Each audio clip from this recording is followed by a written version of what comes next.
A short time ago, the United States military began major combat operations in Iran. Our objective is to defend the American people by eliminating imminent threats from the Iranian regime.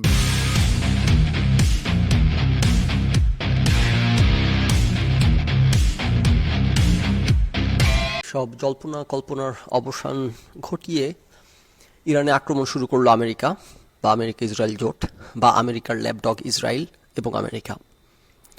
তো এটা তো খুব একটা যে অপ্রত্যাশিত ছিল তা না, আমরা অনেক দিন ধরেই জানি যে ইরানের পাশে আমেরিকা তাদের শক্তিমত্তা জড়ো করে আসতেছিল এবং ইরাক যুদ্ধের সময় যেই পরিমাণ শক্তিমত্তা জড়ো করছিল আমেরিকা, এই প্রথম ইরাক যুদ্ধের পর এই পরিমাণ শক্তিমত্তা জড়ো করছে। তো তখন এটা মোটামুটি পরিষ্কার হয়ে গেছে যে এখানে একটা আক্রমণ হইতে যাচ্ছে। হাউএভার আমি ফেসবুকে লিখে আসছি, এটা নিয়ে আলোচনা করি নাই, কিন্তু ফেসবুকে from time to time update দিয়ে গেছি এবং বারংবার বলে গেছি যে ট্রাম্প যুদ্ধবাজ না, সুতরাং সেই যুদ্ধটা অ্যাভয়েড করার সর্বোচ্চ চেষ্টা করবে। এই কথাটার অবশ্যই ব্যাখ্যা ডিমান্ড করে, বাট একটা ওয়ানলাইনার হিসেবে এটার প্রমাণ আপনারা দেখতে পাইছেন যে প্রায় মাসখানেক বা মাসের উপর হয়ে গেছে এইখানে শক্তিমত্তা জড়ো করার পরও আমেরিকা আক্রমণ করতেছিল না। এটার কারণ হচ্ছে এখন ট্রাম্প সর্বোচ্চ চেষ্টা করে যাচ্ছিল যুদ্ধটা অ্যাভয়েড করার, ইফ ইউ উইল, নট নেসারালি সে জায়গায় আসতেছি। কিন্তু কথা যেটা সেটা হচ্ছে যে ট্রাম্প ইনহারেন্টলি যুদ্ধবাজ না, হি ডাজন্ট সিক ওয়ার। যুদ্ধ প্রয়োজন হলে যুদ্ধ করবে, বাট হি ডাজন্ট সিক ইট। তো যখন 12 ডে ওয়ার হয়েছিল তখনও, যেখানে আমি সবসময় বলি আর্কিউ করছি যে ট্রাম্প যুদ্ধবাজ না, সেখানে কিন্তু আমরা আর্কিউ করছি যে ট্রাম্প হচ্ছে এই যে ইরানের পারমাণবিক স্থাপনায় হামলা করবে। তো যেখানে আমরা সবসময় নেতিবাচক থিওরিটা দিই, সেখানে কেন তখন নেতিবাচক থিওরি দিলাম যে ট্রাম্প হামলা করবে, এবং সেটা তখন ব্যাখ্যা করছি কারণ ইরান যেই অবস্থা পড়ছে এটা অপ্রত্যাশিত ছিল, কারো কাছে প্রত্যাশিত ছিল না যে ইসরায়েল ইরানকে এইভাবে নাস্তানাবুদ করে দিতে পারবে, এইভাবে সিটিং ডাক বানায় ফেলতে পারবে, এইভাবে তাদের সকল এয়ার ডিফেন্স ক্যাপাবিলিটি ধ্বংস করে দিতে পারবে। তো এই বাস্তবতায় এবং যেখানে ইরানের এই ফ্যাসিলিটিগুলোকে ধ্বংস করার জন্য আমেরিকা গত প্রায় 30-40 বছর যাবৎ ডেডিকেটেড রিসার্চ করে আসতেছে, ডেডিকেটেড জিবিইউ বম্ব যেগুলো বানাইছে শুধুমাত্র এই ফ্যাসিলিটিগুলোকে ধ্বংস করার জন্য। এবং আমেরিকাতে ডেডিকেটেড ইন্টেল আছে, একটা গ্রুপ আছে, তাদের কাজই হলো ইরানের ফ্যাসিলিটি 24 ঘন্টা মনিটর করা, কি নড়াচড়া হচ্ছে, কোথায় থেকে কি যাচ্ছে না যাচ্ছে। হিউজ অর্থ সম্পদ ব্যয় করে যাচ্ছে আমেরিকা এই দিনের জন্যে যে এই নিউক্লিয়ার ফ্যাসিলিটিগুলোতে এই জিবিইউ বম্ব ফেলার। নাও এই আক্রমণগুলো হয় না কেন? ক্ষয়ক্ষতির একটা হিসাব করে মানুষ বসে যায়, যে হিসাব কত 1 মাস ধরে ট্রাম্প সরকার করতেছিল, যে কারণে আক্রমণ করে নাই, যে একটা হিসাব করে যে আমি আক্রমণ করলে এখান থেকে কি পাবো বনাম কতটুকু হারাবো। তো যদি পুরা ইরান রেজিমকে ফেস করে ওই পারমাণবিক ইয়েগুলাতে হামলা করার প্রশ্ন আসতো, তখন যেই পরিমাণ ক্ষয়ক্ষতি হতো, মানে যেই পরিমাণ বলতে গিয়ে আমেরিকান ক্ষয়ক্ষতি তো কখনোই হয় না বলতে গেলে, রাইট? মানে এই যে এতগুলো যুদ্ধ আমেরিকা সারা পৃথিবীতে করে বেড়ায়, এটা একটা ইন্টারেস্টিং ব্যাপার যে আমেরিকার কোনো ক্ষয়ক্ষতি হয় না, কোনো মানে কোনোই না। এটা তো অবশ্যই তারা যেহেতু মিলিটারি এত পাওয়ারফুল। ইরাকে কত বছর ছিল? ইরাকে প্রায় 20 বছরের মতো আমেরিকা ছিল। এই 20 বছরে চিন্তা করেন, একটা দেশের মধ্যে বুটস অন গ্রাউন্ড হয়ে অপারেশন চালাইতেছে, এই 20 বছরে সম্ভবত মারা গেছে আমেরিকান 10,000, তার মধ্যে অর্ধেকের বেশি মারা গেছে আবার আত্মহত্যা করে। এমন না যে শত্রুর আঘাতে, আত্মহত্যা করে তারা পিটিএসডির কারণে। অনেকে আমেরিকা ফিরে আসার পর পিটিএসডির কারণে, অনেকে যুদ্ধক্ষেত্রে আত্মহত্যা করে মারা গেছে বেশি, যেই পরিমাণ শত্রুপক্ষ তাদেরকে মারতে পারছে। এবং এই যে এতগুলা আপনার স্পেশালি বুটস অন গ্রাউন্ড যদি অপারেশন না হয়, যেমন এই যে ফোর্ডো ফ্যাসিলিটিতে হামলা করা, ভেনেজুয়েলাতে হামলা করা, এরকম বুটস অন গ্রাউন্ড যদি না হয় তাহলে তো একজনও মারা পড়ে না আমেরিকান, কোনো ক্যাজুয়ালিটি হয় না। একটা বিমানও এই যে ভেনেজুয়েলার প্রেসিডেন্টকে যে ধরে নিয়ে আসছে, একটা হেলিকপ্টার একটা গুলি লাগছে, সেই হেলিকপ্টারটাও পতন হয় নাই। সো যে কারণে তাদের মধ্যে একটা অবশ্যই, যে কারোর মধ্যে একটা কনফিডেন্সের জন্ম নিবে যে আমরা যা ইচ্ছা তাই করতে পারি, আমরা খোদার মতো, আমাদেরকে টাচ করার কারো কোনো সামর্থ্য নাই।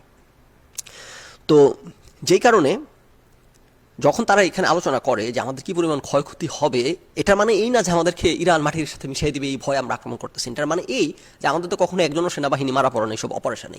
এই অপারেশনে হয়তো বা 10 জন মারা পড়তে পারে। ধরেন আমেরিকার কাছে 10 জন সেনা সদস্য মারা পড়া ইজ আনএক্সেপ্টেবল। তো মানে স্কেলটা তো বুঝতে হবে, স্ট্যান্ডার্ডটা তো বুঝতে হবে। বাঙালি তো আর এগুলো ইমানি জটবার ছোটে। তো যেহেতু আমেরিকার কাছে ইভেন একটা মৃত্যু, একটা ক্যাজুয়ালিটি আনএক্সেপ্টেবল, তাদের কাছে সেটাই একটা বিশাল big deal, one too many. যেই কারণে অ্যাগেন এত শক্তিমত্তা থাকার পরও তারা সবসময় এঙ্গেজ হয় না। তো যেখানে ইসরায়েল এভাবে করে সহায় দিতে পারছে, এভাবেই এয়ার ডিফেন্স সিস্টেম ধ্বংস করে দিতে পারছে ইরানের, তখন এই প্রেক্ষিতে ট্রাম্প যুদ্ধবাজ না হইলেও তাকে সহায় দিছে, সে না কিলানোর কোনো মানে কারণ দেখি না আমি, যে কারণে তখন আমরা থিওরি দিছি এবং ব্যাখ্যা করছি, এবং সেটাই হয়েছে হামলা করছে। তো এটা আসলে এই কারণে বলতেছি, ধরেন আপনাদের গোবররা যখন ব্যাখ্যা করে তাদের ব্যাখ্যা সব কিছু হইতেছে মিস ইনফর্মড এবং কানামিত আসি। তো একইভাবে ট্রাম্প ধরেন ইরান আক্রমণ করবে কি করবে না, সেইখানে এটা একটা বোঝার জায়গা যে ট্রাম্প মানুষটা কীরকম, সে যুদ্ধবাজ কিনা, সে কি চায়, রাইট? যে কারণে এখন যে এটা রেজিম চেঞ্জ হওয়ার, এটা নিয়ে ফেসবুকে একটু তর্ক করতেছে যে মোজাম্মেল হোসেন তো ভদ্রলোক মধ্যপ্রাচ্য বিশ্লেষকনার সাথে লাস্ট অংশে আলোচনা করবো এটা রেজিম চেঞ্জ হওয়ার কিনা। ট্রাম্প এটা ক্লিয়ারলি বলে দিছে, তারপর তো আমাদের স্পেকুলেশন করে নেওয়ার প্রয়োজন নাই। এখন রেজিম চেঞ্জ কাকে বলে সেই ডেফিনেশন নিয়ে আমাদেরকে তাহলে এখন কুতর্ক করতে হবে। তাহলে হইতেছে জুলাই আন্দোলন ও রেজিম চেঞ্জ আন্দোলন, এদের যেটা এরা গাছের টাকা খাবে তলারটাও কুড়াবে, রাইট? ওই ইরানের বেলা এটা রেজিম চেঞ্জ হওয়ার, তবে তাহলে জুলাই কি রেজিম চেঞ্জ না, ওটা রেজিম চেঞ্জ না কেন? কারণ ওটা তাদের আন্দোলন, ওদের আন্দোলনের ব্যাপারে এটা সরকার বিরোধী ফ্যাসিজম বিরোধী আন্দোলন। কিন্তু ইরানিয়ানরা যখন আবার ইরানিয়ান রেজিমের বিরুদ্ধে আন্দোলন করে তখন এটা ফ্যাসিজম বিরোধী না, তখন এরা আবার ওই ফ্যাসিস্টদেরকে সমর্থন করে। তো বাং মুসলিমদেরকে দিয়ে বোঝার চিন্তা করলে হিসাব মিলাইতে পারবেন, এগুলোর মতো বাটপাট দুনিয়াতে নাই। তো এখানে এতদিন শক্তিমতো জড়ো করার পরও ট্রাম্প আক্রমণ করতেছিল না, কারণ হচ্ছে আক্রমণ করলে কিছু ক্যাজুয়ালিটি হবে। কেন আক্রমণ করা হচ্ছে এটা তো ক্লিয়ার, সবাই আশা করি জানি, আমরাও বলছি লিখছি যে দুইটা চাওয়া ছিল ট্রাম্পের। দুইটার দুইটাই অযৌক্তিক চাওয়া, কোনোটাই মেনে নেওয়ার মতো চাওয়া না। নাম্বার ওয়ান হচ্ছে ইরানকে হইতেছে নিউক্লিয়ার এনরিচমেন্ট 0 পর্যায়ে নামায় নিয়ে আসতে হবে। তারা কোনো ধরনের এনরিচমেন্ট করতে পারবে না, নিউক্লিয়ার পাওয়ার জেনারেশনের জন্য করতে পারবে না, যেটা হইতেছে যে কারো মৌলিক অধিকার, যে কারো অধিকার। এইটা কেউ বলতে পারে না যে তুমি মানে পাওয়ার জেনারেশন পারপাসেও করতে পারবে না। এখন অবশ্যই আমেরিকা আর্গুই করবে যে তারা সেই পারপাসে করে, শেষ পর্যন্ত এটা ইলিসিট পারপাস তাদের বারবার আমরা ধরছি, সুতরাং তাদের জন্য এখন এইটা অবৈধ, সেটা এখন তারা বলবে, এবং সেই বলাটা পুরোপুরি ভিত্তিহীন হবে না। হাউএভার যে কেউ পারমাণবিক শক্তি জেনারেট করা এটা তাদের অধিকার। সো নাম্বার ওয়ান সেটা ছিল ট্রাম্পের আমেরিকার দাবি, যেটা একটা মেনে নেওয়ার মতো দাবি না। Number two, Iran missile production বন্ধ করতে হবে, যেটা সেটাও একটা অবশ্যই একটা মেনে নেওয়ার মতো দাবি না। মিসাইল প্রোডাকশন থাকা অবস্থায় এই অবস্থা, ইসরায়েল এসে আক্রমণ করতেছে, ইরান এসে আমেরিকা এসে আক্রমণ করতেছে, আর মিসাইল প্রোডাকশন বন্ধ করলে কি অবস্থা হবে তো আর বলার অপেক্ষা রাখে না। ইটস লাইক আমি ছুরি নিয়ে আপনার বাসায় আক্রমণ করতে আসছি, তারপর আপনি দৌড়ে কিচেন থেকে আপনার ছুরি নিয়ে হাতে নিয়ে আসলেন, তারপর আমি বলতেছি যে হাতে ছুরি রাখা যাবে না, হাতে ছুরি থাকলে কিন্তু আমি আক্রমণ করব। তো পাগল না হলে তার আপনি এখন হাত থেকে ছুরি ফেলবেন না, রাইট? আপনাকে তো আমি আক্রমণ করতে আসছি, বরং আপনার হাতে ছুরি থাকায় এখন আক্রমণটা হইতেছে না, ছুরিটা ফেলা মাত্র আক্রমণ শুরু হয়ে যাবে, রাইট? ওই যে ইয়ার ব্যাপারে বলে যে আপনার নর্থ কোরিয়ার ব্যাপারে আর কি বলে যে নর্থ কোরিয়া প্রমাণ করলো যে কাউকে যদি আমেরিকার হাত থেকে নিরাপদ থাকতে হয় তাহলে তাকে একমাত্র সমাধান হইতেছে পারমাণবিক বোমা আবিষ্কার করা। যেই পারমাণবিক বোমা আবিষ্কার করতে পারছে সেই আমেরিকার হাত থেকে নিরাপদ আছে, আর যারাই পারে নাই তারা কেউই নিরাপদ না। সো ইরানের জন্য যেটা আমরা আলোচনা করছি যে ইরান যদি টিকে থাকতে হয় তাই ইরানের জন্য পারমাণবিক বোমা বানানো, যেটা তখন আলোচনা করছি যে কষ্ট হইলো, না খেয়ে না মরে হইলো, এই স্যাংশনের মধ্যে হইলো পারমাণবিক বোমা একটা বানাই ফেলতে হবে, এই ছাড়া এই জিনিস থামবে না। আর যদি বানাইতে না পারে তাহলে কিছু করেন না, এটা মেনে নিতে হবে, কিন্তু তৌহিদি গান্ডুরা জিতে থাকতে হবে সবসময়, তারা গাছের ঠকাবে থলারটাও কুড়াবে। তো তো এই দুইটা কারণ দেখাইছে এবং এখন দুইটাই আনঅ্যাকসেপ্টেবল কারণ। We will ensure that Iran does not obtain a nuclear weapon. This terrorist regime can never have a nuclear weapon. I'll say it again. They can never have a nuclear weapon.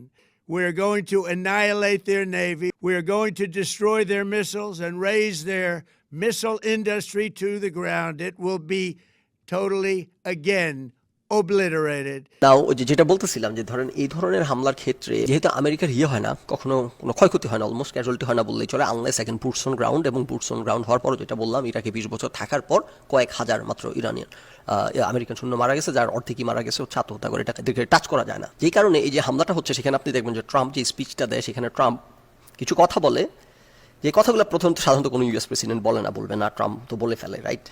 Say transparent, কিছু কথা বলে এবং সেটা এতক্ষণ যা বললাম তার দিকে কিছুটা আপনি ইঙ্গিত পাবেন, এবং ধরেন যারা খবরাখবর ডিটেলস ফলো করেন না তারা এগুলো মিস করে যাবেন, এবং এই কারণে ধরাই দিলে ব্যাকগ্রাউন্ড বা কনটেক্সট দিলে ইঙ্গিতটা বুঝতে পারবেন। কারণ এই আলোচনাগুলো এগুলো যে বলতেছে সে ভ্যাকুয়ামে বলতেছে না, এই যে কথাগুলো সে বলতেছে প্রত্যেকটা ব্যাকগ্রাউন্ড আছে। যেমন ধরেন একটা জায়গায় যদি দেখাই যে ট্রাম্প বলতেছে যে তাদেরকে মিলিটারি ইন্ডাস্ট্রি ইরানের অবলিটারেট করা হবে, Totally, again, obliterated. সো এইটাকে এইভাবে টেনে টেনে বলার কারণ কি, আপনি যদি ব্যাকগ্রাউন্ড কনটেক্সট না জানেন 50টা গুজব ব্যাখ্যা দিবেন, আর না জানলে তো আমি ফখরুল ভাই আছি আপনাদেরকে কনটেক্সট দেওয়ার জন্য। সেটার কারণ হচ্ছে যখন ওই যে ফোর্ট এই যে পারমাণবিক ফ্যাসিলিটিগুলোতে হামলা করে আমেরিকা, তখন তো সেখান থেকে এসে ট্রাম্প ঘোষণা দেয় যে সব অবলিটারেট করে দেওয়া হয়েছে সকল কিছু, রাইট? পরবর্তীতে জানা গেছে যে ট্রাম্প যেই মাত্রায় বলছে অবলিটারেট করছে সেই মাত্রায় অবলিটারেশন হয় নাই। ইয়েস, অবলিটারেশন হয়েছে, কিন্তু ওই বোমাগুলা পর্যন্ত পৌঁছায় নাই। যে সেন্ট্রিফিউজ মেশিনগুলা ক্ষতিগ্রস্ত হয় নাই বলে ইন্টেল যতটুকু জানা বোঝা যাচ্ছে, সবটা শেয়ার করেন আমরা যতটুকু আলাপ আলোচনা থেকে, যে ওই ফ্যাসিলিটি ধ্বংস হয়েছে, নিচে গেছে, তারপর ইলেকট্রিক্যাল যেই কানেকশন এগুলো নষ্ট হয়ে, মানে ওটা ব্যবহার উপযোগী না, কিন্তু সেন্ট্রিফিউজ মেশিনগুলো সম্ভবত ধ্বংস হয় নাই।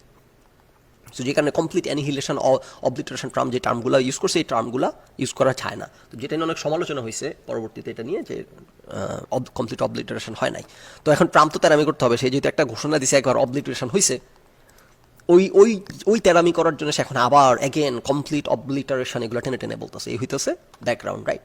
Totally, again, obliterated. এখন আপনি যদি টোটাল এখানকার কি আলাপ আলোচনা হচ্ছে, কি কথা হইতেছে না, সব ফলো করেন, যেমন এই দেশের যখন আপনি যে মিড নাইট শো আছে না, যেগুলো লেট নাইট শো, যে কমেডিগুলো, যোগ স্ট্যান্ড আপ যে কমেডি, এগুলো বুঝতে হলে আপনাকে এখানকার পলিটিক্স, এখানকার সোসাইটি কমপ্লিটলি ডিটেল লেভেলে ফলো করতে হবে, তাইলে বুঝতে পারবেন আপনি ভাঁজে ভাঁজে কোথায় জোক মারতেছে।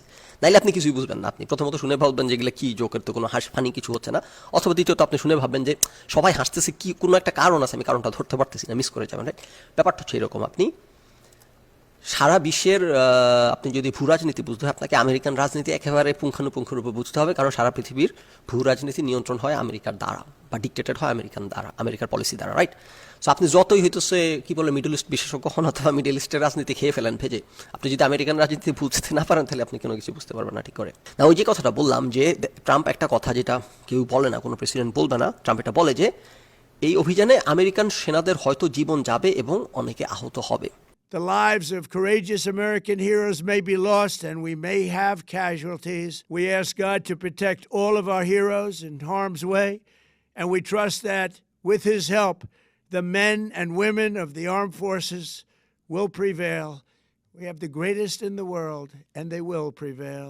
এই কথাটা আলাদা করে বলার কারণ হচ্ছে ওই যেটা একটু আগে বললাম, যে সাধারণত কোনো ধরনের অভিযানে আমেরিকান সেনাদের জীবন যায় না, আনলেস বুটস অন গ্রাউন্ড হয়, সেখানেও কম হয়। আর বুটস অন গ্রাউন্ড যদি না হয়, এরকম এরিয়াল অপারেশন যদি হয়, তাহলে তো আমেরিকানকে টাচ করার কোনো প্রশ্নই ওঠে না, কোনো কল্পনাতীত বিষয়। How ever in this case boots on ground হবে না, কিন্তু আমেরিকানদের কিছু জীবন যাওয়ার আশঙ্কা আছে, এই কারণে এই কথাটা বলতেছি। এবং যে কারণে যে আমি মজমুল হোসেন তো ভদ্রলোক তর্ক জুড়ে দিয়েছেন আমার সাথে ফেসবুকে, বা আমি ওনার সাথে তর্ক জুড়ছি, যে এটা হইতেছে রেজিম চেঞ্জ অপারেশন, উনি বলতেছেন, রাইট? সেটা একদম লাস্ট অংশ আলোচনা করবো। তো এই যে এখানে একটু আসতেছে যে এটা রেজিম চেঞ্জ অপারেশন না, কারণ হচ্ছে আমেরিকা যা করবে এরিয়াল থেকেই করবে, এবং তাতে করে এখন এক্সপেকটেশন, স্বাভাবিক প্রত্যাশা হচ্ছে তাতে করে আমেরিকার টিকিটও কেউ ছুতে পারা উচিত না। হাউএভার এই ক্ষেত্রে স্টিল আমেরিকানদের কিছু জীবন যাওয়ার সম্ভাবনা আছে, যেটার ব্যাপারে ট্রাম্প আমেরিকান নাগরিকদেরকে মানসিকভাবে প্রস্তুত থাকতে বলার জন্য এই কথাটা বললেন। তো সেটা হওয়ার সম্ভাবনা কেন? তাইলে কি করতে পারবে আমেরিকান ফাইটার প্লেন ফেলে দিতে পারবে? সেটা হওয়ার সম্ভাবনা কম। যে পরিমাণ আমেরিকার যে এই টেককে ওভারকাম করতে পারার সম্ভাবনা খুবই কম, হইতেই পারে, ইম্পসিবল না। তো এটাকে অস্বীকার করে না যে ইরান মিলিটারিলি কেপেবল, যথেষ্ট কেপেবল, কিন্তু অবশ্যই আমেরিকার ম্যাচ না, কিন্তু still capable. So there is a chance যে কিছু একটা হইতে পারে, আমেরিকান কোনো একটা ফাইটার টেটা ফেলে দিলেও দিতে পারে। তার চেয়ে বড় কথা হচ্ছে যে বেসগুলোতে যারা আছে সেখানে যে মিসাইল ফেলবে, সেখানে তো বেসগুলো তো আর প্রোটেক্ট করা যায় না এরকম। প্রথমত মিসাইল থামানো যায় না, এটা একটা অসম্ভব কাজ।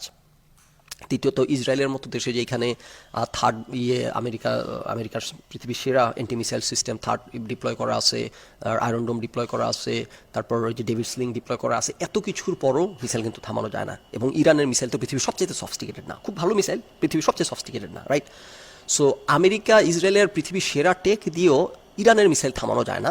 সো তাতে বুঝতে পারতেছেন যে মিসাইল থামানো কতটা কঠিন এবং অলমোস্ট অসম্ভব। এবং 100% মিসাইল স্টপ করার ক্যাপাবিলিটি পৃথিবীর কোনো এয়ার ডিফেন্স সিস্টেমের নাই। একেবারে বেস্ট যেটা আমেরিকারগুলো পৃথিবীর বেস্ট, সেগুলোর মতো হয় 70%, 80% অ্যাকুরেসি, 70-র মতো মনে হয়। সো মিসাইল থামানো যায় না। তো যেই কারণে আমেরিকান যে বেসগুলো আছে সেখানে তো এয়ার ডিফেন্স সিস্টেম যেরকম যা যতটুকু থাকার তাই আছে, ওই একেবারে পেট্রিয়ট ডিপ্লয় করা আছে হয়তো, কিন্তু ওই যে কি বলে ইসরায়েল যেরকম করা আছে আর কি, আয়রন ডোম, ডেভিড স্লিং, এগুলো তো কোনো কিছু নাই। সুতরাং মিসাইল থামানো যাবে না। সো মিসাইল এসে বেসে পড়বে, আমেরিকান হতাহতের ঘটনা ঘটবে, এটা থামানো সম্ভব হবে না। এই কারণে ট্রাম্প এই কথা বলে সবাইকে প্রস্তুত করে রাখতেছে যে সাধারণত আমেরিকান অভিযানে কোনো হতাহতের ঘটনা ঘটে না, আমাদের সাইডের লোক মরে না, কিন্তু এইবার আমরা এটা থামাইতে পারবো না, পুরোপুরি কিছু একটা ঘটনা ঘটবে। না, ওইটা যদি রেজিম চেঞ্জ অপারেশন হইতো, যেটা বলে যে আরবান ওয়ারফেয়ার, আপনি যখন নামাই দিবেন আপনার লোকজন ইয়েতে কোনো শহরের মধ্যে বা কোথাও রেজিম চেঞ্জ করার জন্য, তখন সেইখানে আপনার আত্মঘাতী হামলা হবে, যেটা স্পিচে ট্রাম্প বলে আত্মঘাতী হামলা বা লুকানো বোমা হামলা আর কি, যে রোড সাইড বম্বের কারণে ইরানের প্রক্সিদের পাতা রোড সাইড বম্বের কারণে প্রচুর আমেরিকান ইরাকে যারা ডিপ্লয়েড আছে মারা পড়ছে। সো রেজিম চেঞ্জ অপারেশন বলতে মূলত বোঝানো হয় যখন বুটস অন গ্রাউন্ড হয়, যখন একটা হামলা হবে, যেটা ইরাকে হয়েছে, একটা হামলা হবে বা লিবিয়ায় হয়েছে, একটা হামলা হবে, হামলা হওয়ার পর সেইখানে আমেরিকার সেনাবাহিনী হোক অথবা আমেরিকার প্রক্সিরা হোক অথবা যারাই হোক, এরা এরা সবাই অন গ্রাউন্ড হবে, বুটস অন গ্রাউন্ড হবে, হয়ে পুরোপুরি ওই রেজিমকে এলিমিনেট করবে, করে তারা তাদের লোক বসাবে। ওইটাকে বলে রেজিম চেঞ্জ অপারেশন। আর ট্রাম্প যেটা করতেছে সেটা হইতেছে সে তাদেরকে মেরে ধরে ফেলে চলে আসবে, কিন্তু সে অ্যাক্টিভলি সেই ভ্যাকুয়াম পূরণ করার জন্য অ্যাক্টিভ কোনো রোল প্লে করবে না। সে তাদের লোক বসানো, তাদের প্রক্সি পাঠানো, সেখানে বুটস অন গ্রাউন্ড করা বা তাদের এলাকার যেই এলআইএস এমন কোনো কিছু করবে না। সে জাস্ট এরিয়ালে বোমা ফেলে সেখান থেকে উঠে সরে চলে আসবে। তারপর ইরানিয়ানরা যদি বা যাদেরকে নিয়োগ দিতে চায়, Trump is open to that, যে তোমরা তারপর তোমাদের সরকার নির্বাচন করো, গঠন করো।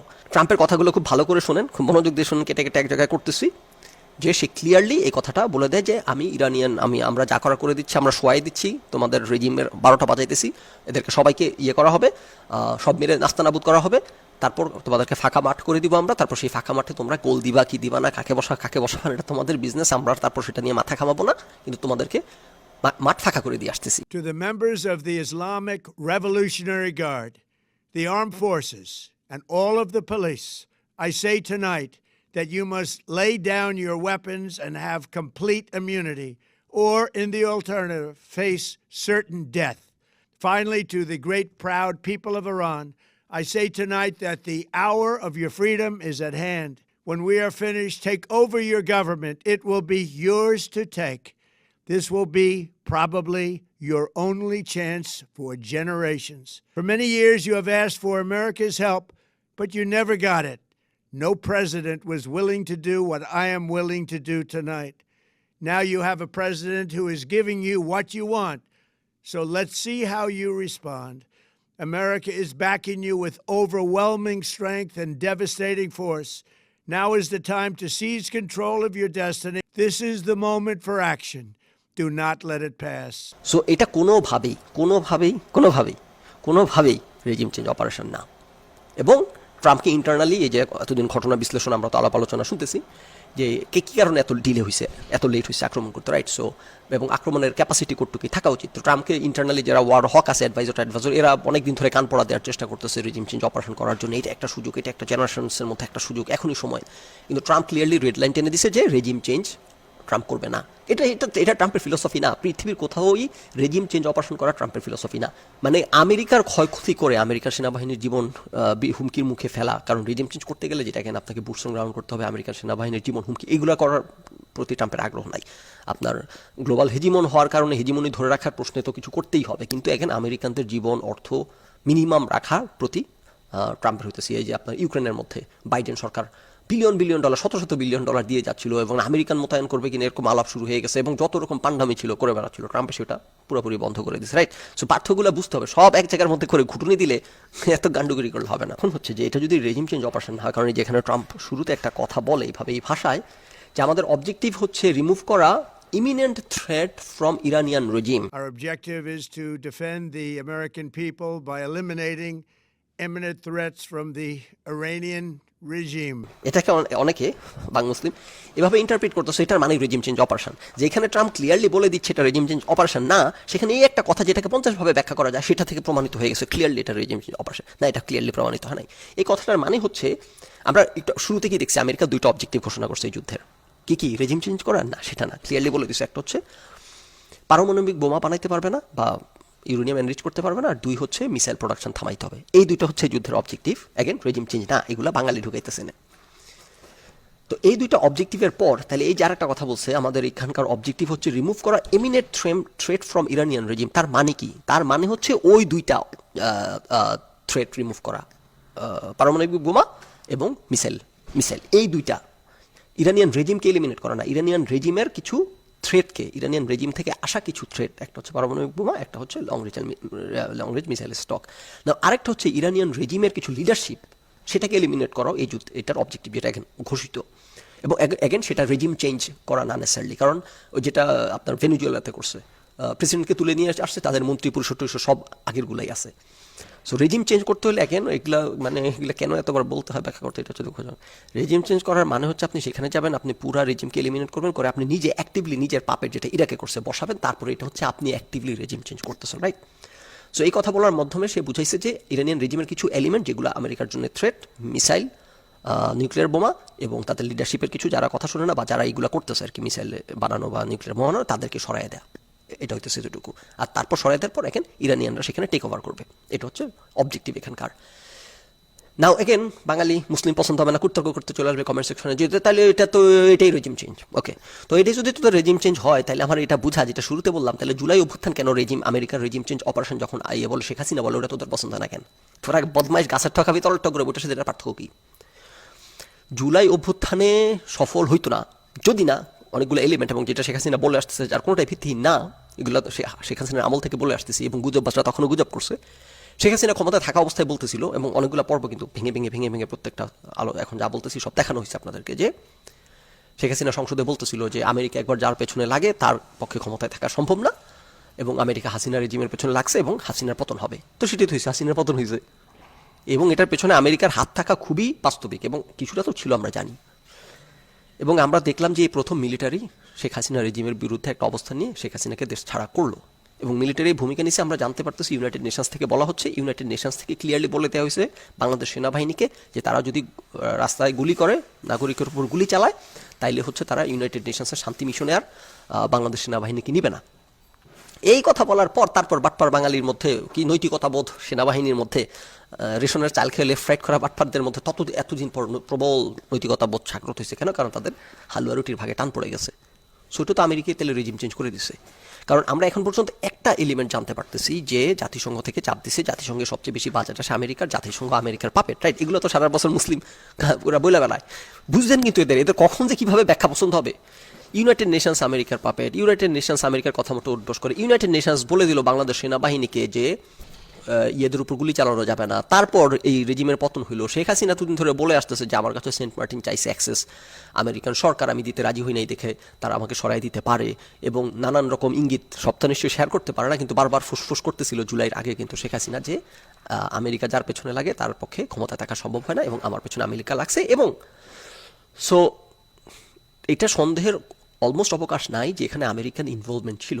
হাউ এভার পার্থক্য যে জায়গাতে আমরা স্টিল কেন সেটাকে রেজিম চেঞ্জ বলবো না জুলাই আন্দোলনকে, কারণ ultimately at the end of the day এটা একটা জনগণের গণ অভ্যুত্থান ছিল যেটার প্রতি আমেরিকার সমর্থন ছিল, যেটাকে একটু জাস্ট পুশ করে দিছে, করে ওভার দ্য লাইন পার হইতে সাহায্য করছে। এই পুশটা ছাড়া হয়তো আমরা ওভার দ্য লাইন পার হইতে পারতাম না, হয়তো সেনাবাহিনীর সমর্থন পাইতাম না, এবং না পাইলে হয়তো জুলাই অভ্যুত্থান সমর্থন। তো এই জন্য কি আমরা এই পুরোটাকে আমেরিকার রেজিম চেঞ্জ অপারেশন বলে ইয়ে করে দিব নাকি? তখন ওটা করবি না, আচ্ছা ওইটা করবি না তোরা, বুঝছি। ওকে, ইরানে এখন আমেরিকা কেন আক্রমণ করতেছে? কারণ ইরানে একটা গণ অভ্যুত্থান চলতেছে, এবং ট্রাম্প শুরুতেই বলছে যে ইরানে যে 37,000-40,000 লোক মারছে, এই পরিমাণ লোক মারার কারণে এখন আমেরিকা তাদেরকে উদ্ধার করতে আসতেছে, এসব কথা বলছে ট্রাম্প, যেটা পার্শিয়ালি ট্রু।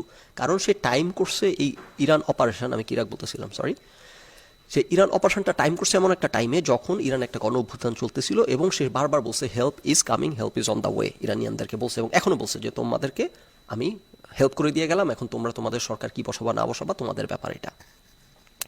তো এটা অলমোস্ট লাইক আমাদের জুলাই অভ্যুত্থান। ইরানে একটা রেভলিউশন হয়েছে, নাগরিকরা সরকারের বিরুদ্ধে আন্দোলন করছে, এমন একটা সময়ে আমেরিকা এসে তাদের যে লিডারশিপ তাদেরকে নাস্তানাবুদ করে দিয়ে তাদের যে মিলিটারি সেনাবাহিনী, তারপর আইআরজিসি, এগুলো সব স্টক মিসাইল স্টক পাইল যেগুলোকে ব্যবহার করা হয় নির্যাতন করার জন্য তাদের নাগরিককে হোক অথবা বিদেশে ডিস্টেবিলাইজ করার জন্য, এগুলো সব আমরা শোয়াই দিয়ে যাচ্ছি, তারপর তোমাদেরকে মাঠ ফাঁকা করে দিয়ে যাচ্ছি, সেই ফাঁকা মাঠে তোমরা গোল দাও, এবার তোমরা তোমাদের লিডার নির্বাচন করো। এখন মনে করেন মাঠ ফাঁকা করে দিয়ে গেল, মানে ধরে নেওয়া হচ্ছে যে রেজা পাহলাভি ফিরে আসবেন, কিন্তু ইরানের লোকজন তাকে বসাইলো না, ইরানের লোকজন আরেকজন আপনার ইয়েকে বসাইলো, আপনার মনে করেন ফান্ডামেন্টালিস্ট ইসলামী ক্লেরিককে বসাই দিল ক্ষমতায়। তাহলে কি এটা আমেরিকা রেজিম চেঞ্জ করতে পারলো? তাহলে তো পারলো না। তাহলে আপনি এটা তখন রেজিম চেঞ্জ বলতে পারেন, ধরুন তারা একজন ক্লিনিক বসাই দিল, আমেরিকা তাও এটা পছন্দ হয় না, আমেরিকা আবার আসছে আক্রমণ করতে, এবার বুটস অন গ্রাউন্ড করছে, তাইলে আপনি তখন বলতে পারেন হ্যাঁ এই যে রেজিম চেঞ্জ করতে আসছে এখন আমেরিকা। কিন্তু আমেরিকা যেখানে বলে দিচ্ছে, এবং যদি এরকম হয়, এবং আমি আপনাদেরকে বলে দিই, গুজব ব্যাখ্যা শুনবেন না, গুজব ব্যাখ্যা কোনটাই হয় না, হবে না, ফখরুল ভাইটা শুনুন, এটাই হতে যাচ্ছে।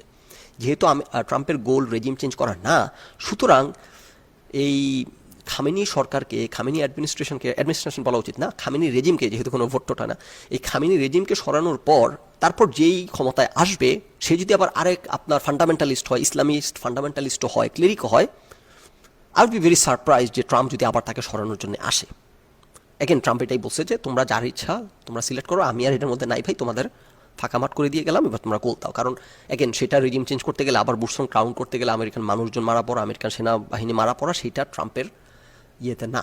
এটা ট্রাম্পের ট্রাম্প সেই লেভেলের হকিস বা যুদ্ধবাজ না। সে তার ইন্টারেস্ট, আমেরিকান ইন্টারেস্ট প্রটেক্ট করার জন্য যতটুকু করা দরকার করবে। তার মানে এই না যে সে তাইলে তো ট্রাম্পও যুদ্ধবাজ না, তার মানে ট্রাম্প যুদ্ধবাজ না। আচ্ছা, হাওয়েভার একটা ছোট্ট একটা স্লিম একটা সম্ভাবনার কথা বলে যাই, যেটা বললাম এটা এই কারণে না যে ট্রাম্প যুদ্ধবাজ, এই কারণে যে ইরান এমন দুর্বল অবস্থায় আছে যে এমনভাবে এদেরকে মাটিতে শোয়ানো গেছে, এখন আর একটু পুশ করে ওভার দ্য লাইন বলটা পার না করা এটা একটা লস প্রজেক্টের মতো আর কি। যে এত কিছু করলাম, তারপর আবার খামেনির জায়গায় বামেনি আসবে, এটা তো মেনে নেয় একটু কষ্টকর, রাইট? কিন্তু যদি এমনও হয়, এমন কাউকে ইরানিয়ানরা নির্বাচন করে যে পুরাপুরি এসেই ধরেন আন্টি আমেরিকা রেটরিক মারা শুরু করছে, এগুলো যদি না করে, তাহলে ইরানিয়ানরা যাকে সিলেক্ট করবে ট্রাম্প সেটার প্রতি শ্রদ্ধাশীল থাকবে। সে ওই টাইপের মানুষ, সে রেজিম চেঞ্জ করা, সে অন্য জায়গায় গিয়ে মেডেল করা এটা না। এবং তাকে যখনই অ্যাডভাইজাররা যতবারই কান পড়া দিচ্ছে, সে প্রত্যেকবার এটার পুশব্যাক করছে এবং ক্লিয়ারলি রেড লাইন টানছে সে, যে অন্য দেশে ঢুকে মেডেল করা এটার ব্যাপারে ট্রাম্প আগ্রহী না, অন্য দেশে গিয়ে রেজিম চেঞ্জ করা এটার ব্যাপারে ট্রাম্প আগ্রহী না। তার ন্যাশনাল ইন্টারেস্ট প্রটেক্ট করার জন্য যা করণীয় সে এটা করতে আগ্রহী, ওই যে হামলা করে মিসাইল স্টক বাইর। এবং সেটাও ঠিক ন্যাশনাল ইন্টারেস্ট প্রটেক্ট করার জন্য বলতে এটাও একটা ভেগ, আপনি এটাকে কীভাবে ব্যাখ্যা করবেন? কারণ ইরানিয়ান মিসাইল আমেরিকান মেইনল্যান্ডে কখনো আসতে পারবে না, আসবে না। সেখানে মিলিটারি বেসগুলোতে হাইস্ট আক্রমণ করতে পারে। তো মিলিটারি বেসগুলোতে আক্রমণ করার প্রশ্ন আসে কেন? আমেরিকা না খোঁচাইলে তো আর তার মিলিটারি বেসি ইরানের তো আর খেয়ে পরে কাজ লাগে নাই যে সাপের লেজ দিয়ে কান চুলকাইতে যাচ্ছে, রাইট? সো এখন ওই ইসরায়েল আছে ওইখানে, ইসরায়েল এখানে হুটুপুটি করবে, গুতাগুতি করবে। এখন ইসরায়েলের সাথে আমেরিকার চুক্তি করা আছে, মানে চুক্তি আজিন অ্যাবস্ট্রাক্ট চুক্তি হোক আর লিখিত চুক্তি হোক, যে ইসরায়েলকে রেস্কিউ করতে আমেরিকা আসবেই। সুতরাং ওই আর কি, ওই ঘুটুঘুটির অংশের কারণে হচ্ছে এখানে এগুলা করতে হচ্ছে আর কি। তো এখন এই যে ইয়ের মতো আর কি, আপনার যেরকম ওই যে 12 ডে ওয়ারের পর, যখন 12 ডে ওয়ার শুরু হয়, তখন কারো হিসাবে ছিল না যে আমেরিকা তাদের পারমাণবিক স্থাপনায় হামলা করবে। কিন্তু ইরান নিজেদেরকে এমনই লুথা প্রমাণ করছে, এমনই অথর্ব প্রমাণ করতে সক্ষম হয়েছে, সারা বছর বাং মুসলিমরা একবার ফাটাই ফেলতেছে ইসরায়েলকে। সেখানে 12 দিনের যুদ্ধের মধ্যে 10 দিনই হইতেছে সিটিং ডাক হয়েছিল কোনো, আর তাদের আকাশে উড়াউড়ি করছে ইসরায়েলি এয়ারপ্লেন। তো তারা নিজেদেরকে এতটাই অথর্ব প্রমাণ করতে সক্ষম হয়েছে যে আমেরিকা তখন ট্রাম্প বলছে ওয়াই নট, বলে গিয়ে বোমা মারছে কয়েকটা। এবারও যদি এরকম এই যে আক্রমণ করতেছে, সেখানে অ্যাগেন ট্রাম্প যেটা বললাম শুরুতেই বলছে যে আমাদের আমাদের আশঙ্কা আছে যে আমরা কিছু জীবন হারাবো। কিন্তু যদি দেখা যায় যে ইরান নিজেদেরকে আবারও এই পরিমাণ অথর্ব প্রমাণ করে, যেটা অ্যাগেন এখন ধারণা করা হচ্ছে ইরান এখন আগের চেয়ে আরও প্রস্তুত থাকবে, আগের মতো এত সহজে ধরাশায়ী করা যাবে না।